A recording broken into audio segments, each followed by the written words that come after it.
दिव्य तेजमयो देवाः महावीरो महाबला ज्ञान गुण भक्ति संगमो श्री हनुमते नमो नमः।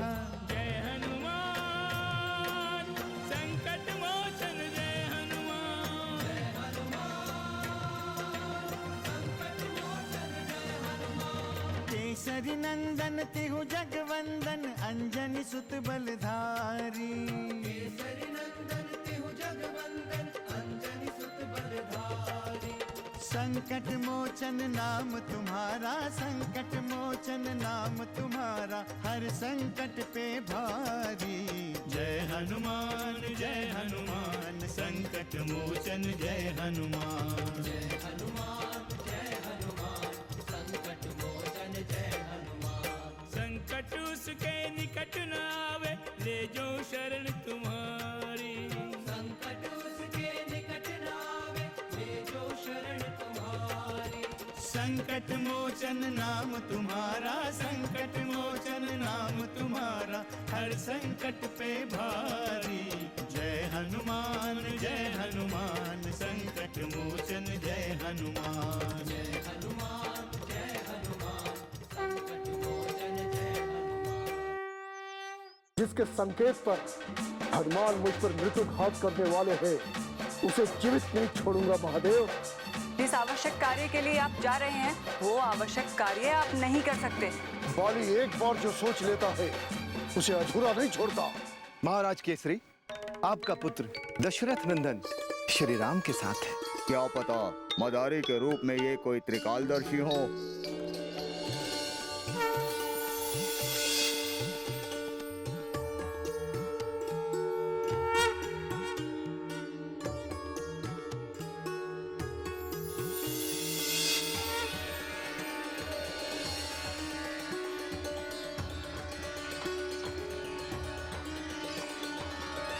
महादेव महादेव कहाँ गए महादेव? महाराज केसरी, मैंने तो पहले ही कहा था कि मदारी के रूप में वो कोई शक्ति थी जो अदृश्य हो गई।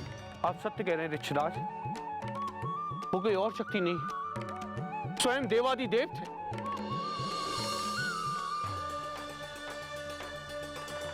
यदि वो साक्षात शिव थे तो इससे शुभ और सुखद समाचार और क्या हो सकता है महाराज केसरी। आपसे बड़ा सौभाग्यशाली कौन हो सकता है जिससे साक्षात शिव के दर्शन प्राप्त हुए। अब तो आप विश्वास कर लें कि हनुमान इस समय जहाँ पर भी हैं वहीं उनकी आवश्यकता है। यूं समझ लीजिए महाराज कि हम श्री हरि के भक्त हैं और अयोध्या जा रहे हैं। आप भी अयोध्या जा रहे हैं तो मैं भी आपके साथ चलूंगा। महाराज, वैसे तो हम कोई ज्योतिषी नहीं है, किंतु इतना ज्ञान अवश्य है कि भविष्य में जो होना है वो होकर रहेगा। यदि हनुमान को अयोध्या जाना है तो उसे कोई रोक नहीं सकता। हो सकता है कि इन्हीं बंधनों को रोकने के लिए आपका आगमन हुआ हो। परंतु आपको अनुमति तो लेनी ही होगी हनुमान। पिताश्री, आप मुझे अयोध्या जाने की अनुमति दीजिए ना।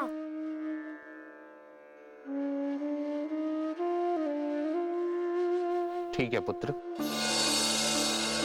हो सकता है तुम्हारा अयोध्या जाना किसी विशेष उद्देश्य को पूरा करे। कहाँ खोए हुए हैं महाराज?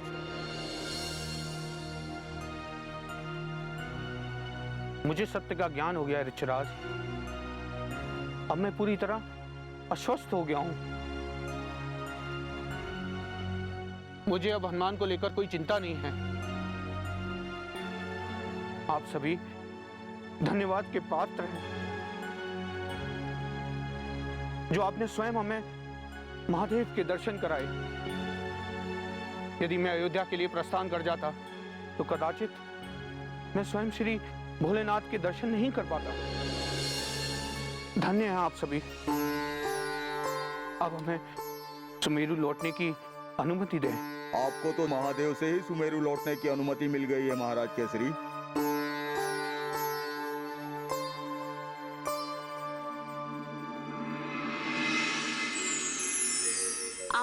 लीला अद्भुत है स्वामी।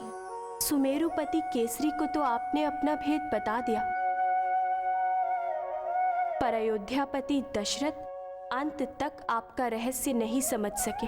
धरती लोक में हमें ऐसी लीलाएं करनी पड़ती हैं देवी। यदि अयोध्या में हम अपना सत्य प्रकट कर देते तो आज श्री राम और हनुमान का स्वाभाविक मैत्री नहीं हो पाती। हाँ स्वामी, उनकी मैत्री देखकर ऐसा लगता है जैसे वो एक दूसरे के लिए बने हैं। उन्हें देखकर ऐसा लग रहा है कि इनका रिश्ता जन्म जन्मांतर का हो। सत्य तो यह है देवी, यह संबंध हरि और हर का है। हरि हमारे हैं और हम हरि के। सृष्टि का समस्त कार्य व्यापार हमसे ही संचालित होता है। तो क्या श्री राम जान गए हैं कि हनुमान आपके अवतार हैं? श्री राम ही नहीं देवी, हनुमान भी यह जानते हैं कि श्री राम श्री हरि विष्णु के अवतार हैं। यदि दोनों इस सत्य को जानते हैं स्वामी, तो आपको ऐसी लीला करने की क्या आवश्यकता थी? आप यह भूल रही हैं देवी कि हरि और हर के मिलन की अद्भुत घटना धरती लोक में घटित हुई है। और धरती लोक में यदि यह रहस्य प्रकट हो जाता तो श्री हरि के मनोज अवतार और हमारे वानर अवतार का उद्देश्य कदापि पूर्ण नहीं हो पाता। नारायण नारायण।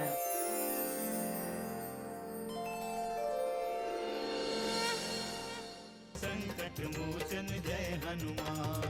मैं सुग्रीव का अंत किए बिना चैन से नहीं बैठूंगा।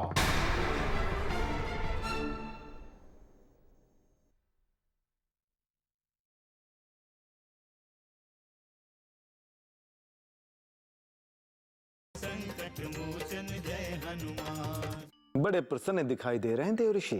लगता है स्वामी, देवऋषि नारद ने भी आपकी अद्भुत लीला का आनंद लिया है। नारायण नारायण। हमने ही नहीं, संपूर्ण देवलोक आपके लौकिक लीला को देखकर आनंदित हुआ है महादेव। मुझे तो अभी भी आपका वो दृश्य आंखों के सामने घूम रहा है प्रभु। हमारी लीला का सबसे सुखद सत्य यह है कि हम अपने उद्देश्य में पूर्णतः सफल रहे, और इसी का परिणाम है कि श्री राम और हनुमान एक साथ हैं। नारायण नारायण।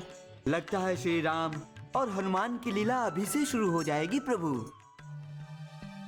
यह तो आने वाला समय ही सुनिश्चित करेगा देव ऋषि। ये तो ठीक है स्वामी, पर आपके उस भक्त का क्या होगा जो भक्ति के नाम पर अपने अनुज सुग्रीव पर घात करने के लिए ऋष्यमुख पर्वत पहुंच चुका है। देवी पार्वती, बाली यह कदाचित भूल गया है कि मतंग ऋषि ने उसे श्राप दिया है। यदि वह सुग्रीव के रहने वाले क्षेत्र में जाएगा तो वह वहीं भस्म हो जाएगा।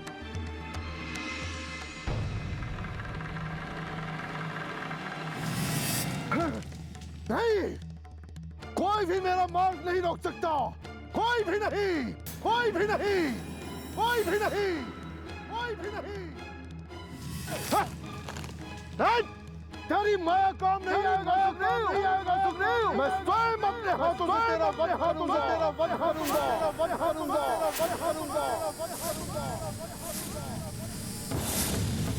सुन रहे हैं ऋषराज, सुन रहे हैं, भ्राता बाली की ललकार सुन रहे हैं। वो यहाँ भी पहुँच गए। आपने तो कहा था क्यों? मैंने जो कहा था वो अंतिम सत्य है महाराज सुग्रीव। बाली चाहे कुछ भी कर ले, वो यहाँ जीवित नहीं आ सकता। आवेश में वो महर्षि मतंग का शाप भूल गया है। क्या महर्षि मतंग से आशीर्वाद नहीं पा सकते? क्या महर्षि मतंग से सहायता नहीं पा सकते? यदि उन्होंने मेरे प्राण लेने की ठान ही ली है तो कुछ भी कर सकते हैं ऋषराज, कुछ भी कर सकते हैं।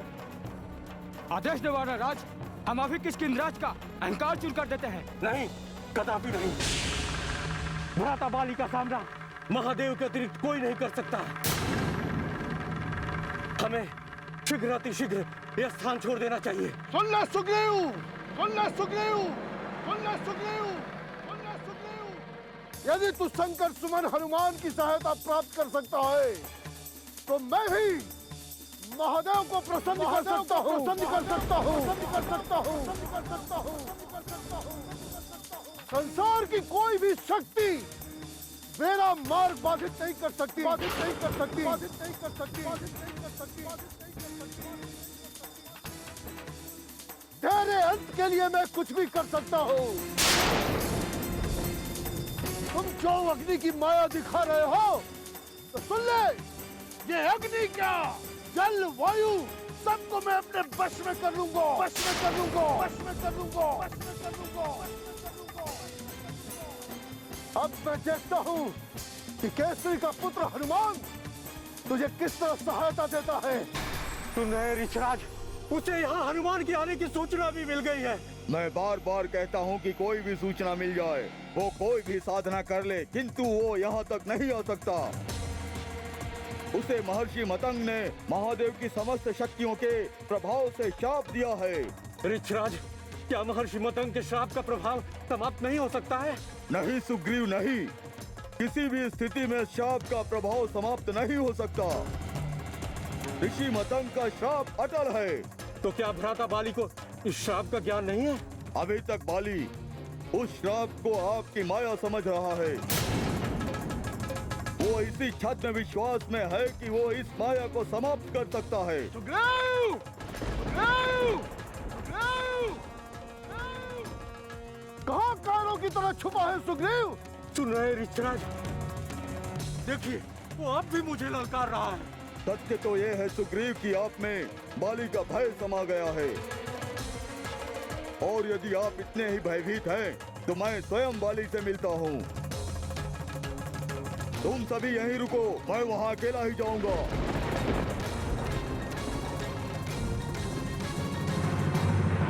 संकट मोचन जय हनुमान। हम वानरों को बुद्धि ही कितनी होती है, आप तो कितने ज्ञानी हैं।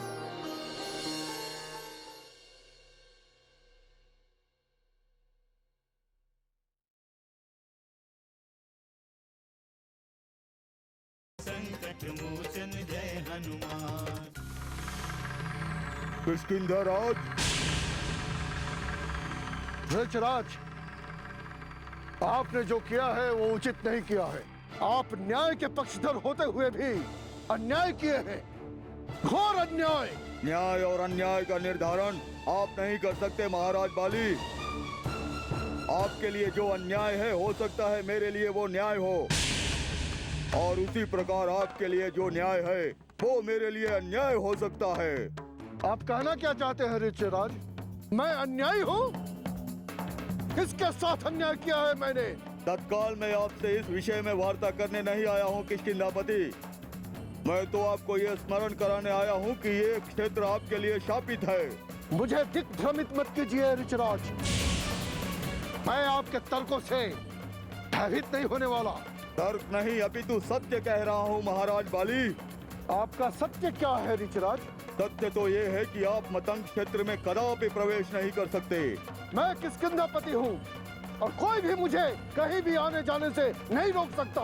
आप महर्षि मतंग का शाप भूल रहे हैं। मैं शिव साधक मतंग वंशज महर्षि मातंग अपने तेजो बल से देवराज इंद्र के पुत्र किष्किंधा नरेश बाली को ये श्राप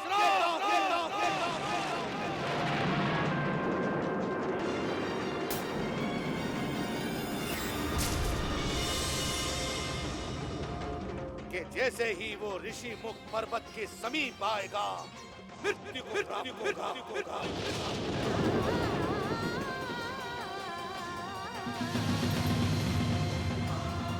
यदि भूल से भी उसने मेरे आश्रम में प्रवेश किया तो वो उसी समय, उसी क्षण मृत्यु को प्राप्त होगा। मृत्यु को प्राप्त होगा। मृत्यु को प्राप्त होगा। यदि जानते हुए भी आप कोई भूल करेंगे तो परिणाम अशुभ होगा। ऋषराज, यहाँ आने से पूर्व मैंने महादेव का आशीर्वाद प्राप्त किया है और महर्षि मतंग का शाप महादेव के आशीर्वाद से बढ़कर कभी नहीं हो सकता। किंतु महाराज बाली, शाप का प्रभाव कभी समाप्त नहीं होता। ऋषराज, यदि महर्षि मतंग महादेव का आशीर्वाद प्राप्त करके मुझे शाप दे सकते हैं, तो मैं भी महादेव का आशीर्वाद प्राप्त करके इन शापों पर विजय प्राप्त कर सकता हूँ। क्या आपने बाली पर इतनी बड़ी कृपा कर दी है स्वामी? विनाश काले विपरीत बुद्धि। विनाश काल में बुद्धि नष्ट हो जाती है देवी। उन्मदवश बाली भ्रमित हो गया है, तो श्राप को भी आशीर्वाद समझने लगा है। पुनः वो जामवंत से ऐसी बातें क्यों कर रहा है स्वामी? क्या वो अपनी मृत्यु के सत्य को भी भूल गया है? चंद अहंकार विनाश का कारण बनता है देवी। सत्य तो यह है देवी कि बाली भय से ग्रसित है। उसे अपने प्राणों का मोह है। उसे यह ज्ञात हो चुका है देवी कि हनुमान सुग्रीव के सहायक होंगे और वो सुग्रीव का कोई भी अहित नहीं कर सकता। आप उसे रोकते क्यों नहीं स्वामी? महर्षि मतंग के श्राप के कारण वह कभी भी आगे नहीं बढ़ सकता। संकट मोचन जय हनुमान। हम वानरों को बुद्धि ही कितनी होती है, आप तो कितने ज्ञानी हैं।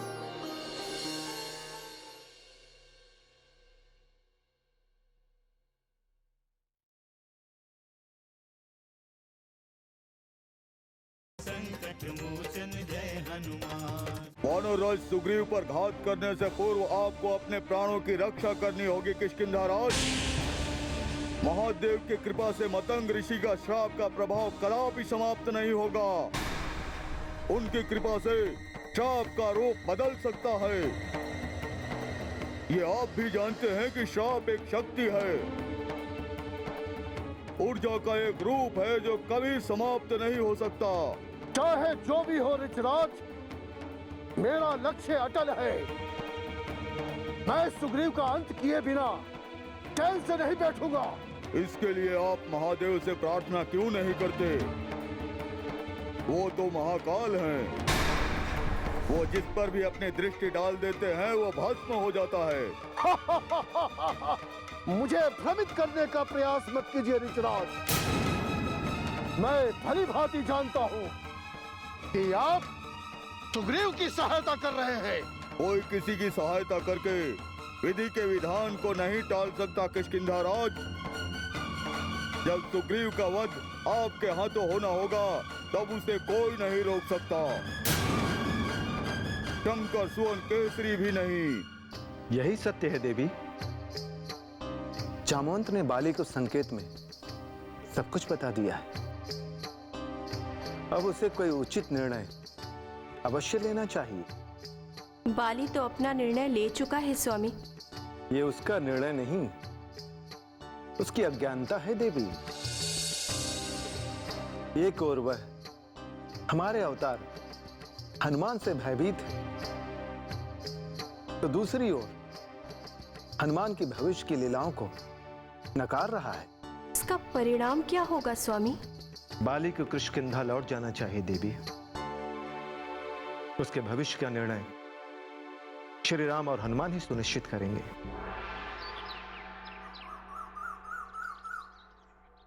मेरे भविष्य का निर्णय तो पहले ही सुनिश्चित हो गया है श्री राम जी। माते ने मुझे बताया है कि मुझे ढेर सारे देवताओं का आशीर्वाद मिला है। उन्हीं के आशीर्वाद के कारण मैं इतना शक्तिशाली हूँ। मेरे एक गदा के प्रहार से मैंने बड़े बड़े वीरों को ढेर कर दिया है। मैं भूत और पिशाच को तो कुछ समझता ही नहीं हूँ।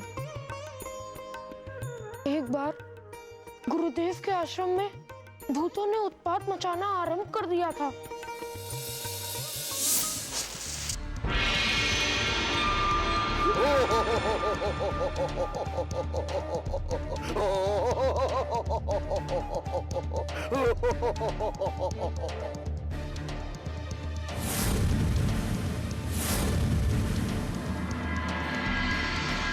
अरे तुम रुक क्यों गए? आओ आओ, मुझे मारो। तुम तो प्रेत हो, तुम्हें किस बात का भय?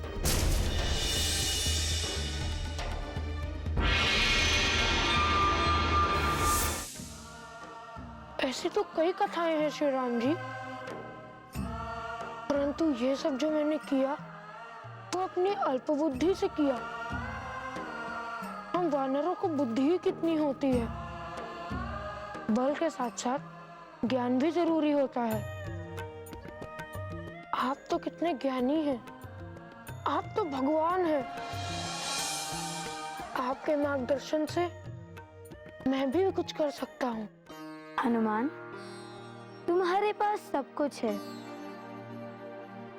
बल, बुद्धि, विवेक, सब कुछ। तुम्हारी कथा सुनकर मैं जान गया कि तुमने जो भी किया उचित किया। नारायण नारायण। श्री हरि विष्णु और माता लक्ष्मी को मेरा प्रणाम स्वीकार हो। आइए देवर्षि नारद, बहुत दिनों बाद आना हुआ। नारायण नारायण। देवाधिदेव महादेव की लीलाओं का आनंद ले रहा था मैं। आपके मनुज अवतार श्री राम और हनुमान का मिलन तो हो गया। हनुमान श्री राम के सानिध्य का आनंद भी ले रहे हैं, किंतु सुग्रीव के भविष्य का क्या होगा? बाली अब भी सुग्रीव के लिए संकट का कारण बना हुआ है प्रभु। देवर्षि नारद, सुग्रीव धर्म के पक्षधर है, इसलिए सुग्रीव का नहीं बाली का अंत होगा और हनुमान उसके अंत में अपनी भूमिका निभाएंगे।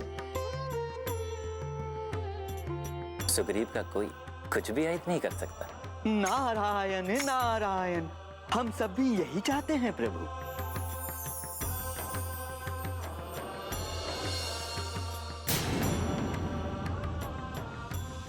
राक्षस इसका कुछ नहीं कर सकते, ये राक्षसों का अंत करके ही आएगा।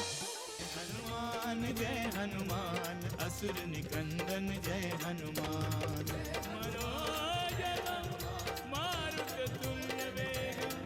जितेन्द्रियं बुद्धिमतां वरिष्ठं वातात्मजं वानरयूथमुख्यं